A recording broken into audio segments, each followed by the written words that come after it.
Ugh. Hey guys, this is Mike here for another Mike's Journey. I am out here in lovely Greenwich, as you can tell, kind of just doing another work shift basically.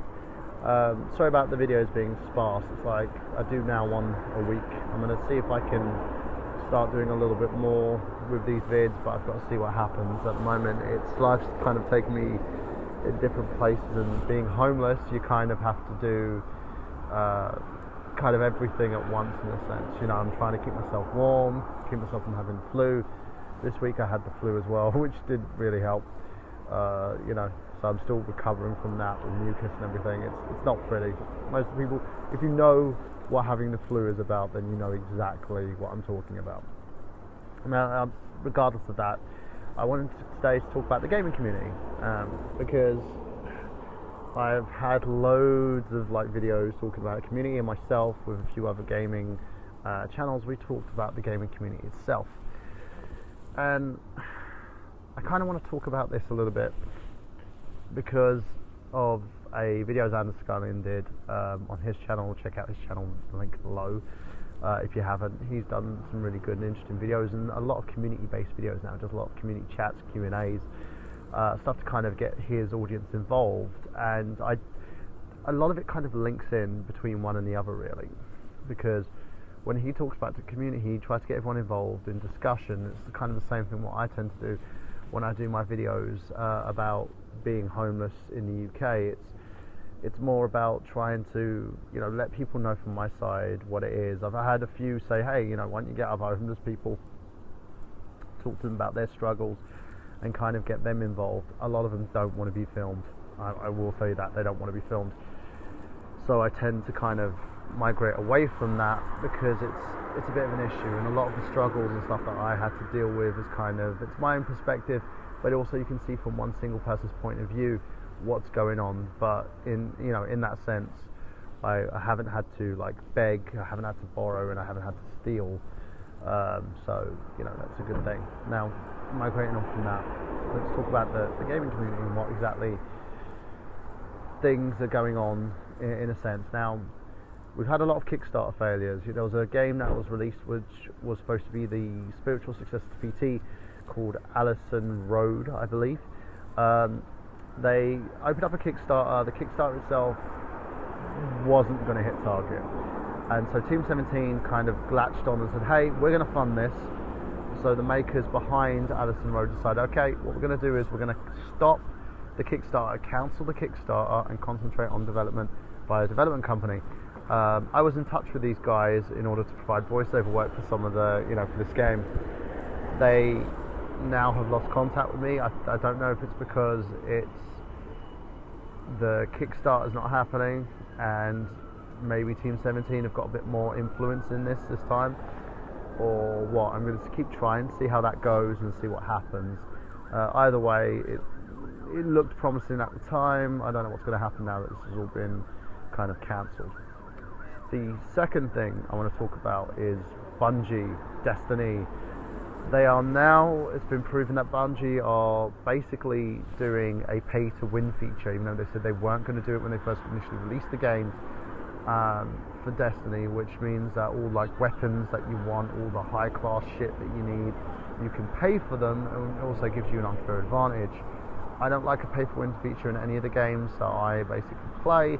I do have a copy of Destiny. I'm looking at getting it for the PlayStation 4 eventually, somewhere down the road. I think I've got more pressing issues, but eventually when I do, I'm going to be the guy that grinds. I don't pay to win for anything. I don't buy stuff or try and up-level things using pay-to-win features, because I think it's ridiculous, it's wrong, and it's something in gaming that's not needed.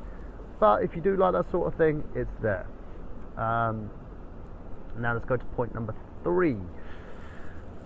Let's talk about the community aspect in terms of discussions.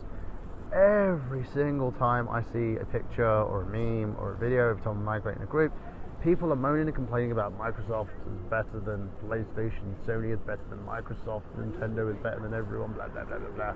Fanboys. It's getting annoying. It's getting annoying to think. But I understand it. I remember back when the Nintendo versus Sega days, we had the Fit Wars, So the 16 versus 8 bits versus 32 bits.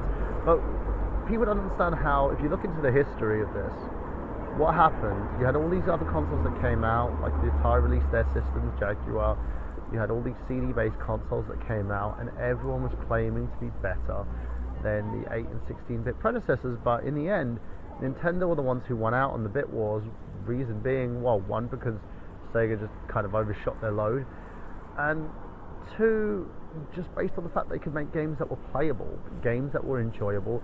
They didn't need a story, they didn't need a rhythm, they didn't need an algorithm, they just needed to be good for people to play and enjoyable. And that's why, you know, people like myself love Nintendo, because they make games for me.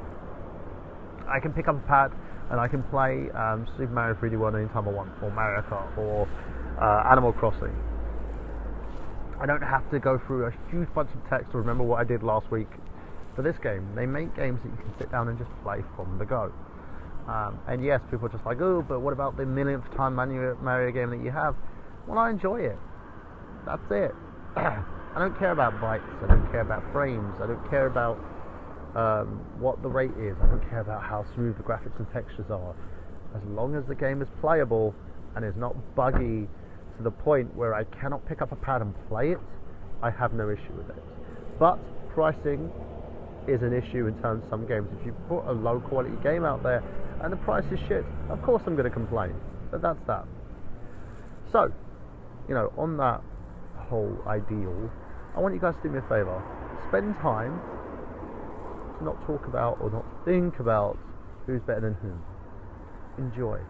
You know, the Xbox One got Halo 5 coming out. My girlfriend, basically she loves Halo, so she's going to have an Xbox, you know. She has a PlayStation 4 because she loves the Metal Gear series, and she loves The Last of Us, and she loves the Sony only, like, first party titles for that platform. And if you look at that, then that's the good thing. Stop trying to overthink these things and be comparable of what's good on this side or what's good on this side, and just start to enjoy gaming again. We've become a culture that just wants to be the angry video game nerd so much. Oh, I hate this, I hate this, I hate this. It's kind of, for everything that James Rolfe has done well for the YouTube community, he's kind of bastardized it in a sense as well, because he's always complained and moaned about games. That's the problem. You know, I can probably switch to every YouTube channel and I can always find a channel where someone's moaning and complaining about something. It was one of the reasons why I loved the Happy Console Games channel, was because of the fact that he would talk about his life and his experiences in these games and his enjoyment as a gamer. And that's kind of where everything's gone wrong now. Everyone's stopped doing that. Everyone claims to be a game reviewer, and a game reviewer is someone who can look at the ideas of a game and see if it's fun. Check out my Adventure Time review. You know, a lot of people look at that review and hold it to high standards of what a review should be. Just talking about my enjoyment and the fun in the game and the reason why those mechanics are there and why they stand the test of time. It doesn't have to be hard. It doesn't have to be like story driven. It doesn't have to have all these other elements in there. As long as you can pick it up, you can play it and enjoy it, and it holds something true to you, and it holds a story in your heart, then in the end, what the fuck are you complaining about? But that's just me. As always, leave some comments below, you know, the comment section thing. If you're not already subscribed, please click on the subscribe button. I'm trying to get to 500 subscribers, but we shall see how it goes. And as always, guys, you know, I love you loads, and I thank you everybody who's following my journey. I'm going to keep you updated, so don't worry. Just keep staying tuned, and thank you for the kind words and for the words of encouragement and everything. And I am, you know, working my way out of this and trying to push myself to the best of my abilities, you know. But it is what it is, and eventually there will be a cloud. Every cloud has its silver lining, in a sense. So as long as I can get through the cold, who knows. Love you loads. Have a great day, and I will see you again soon.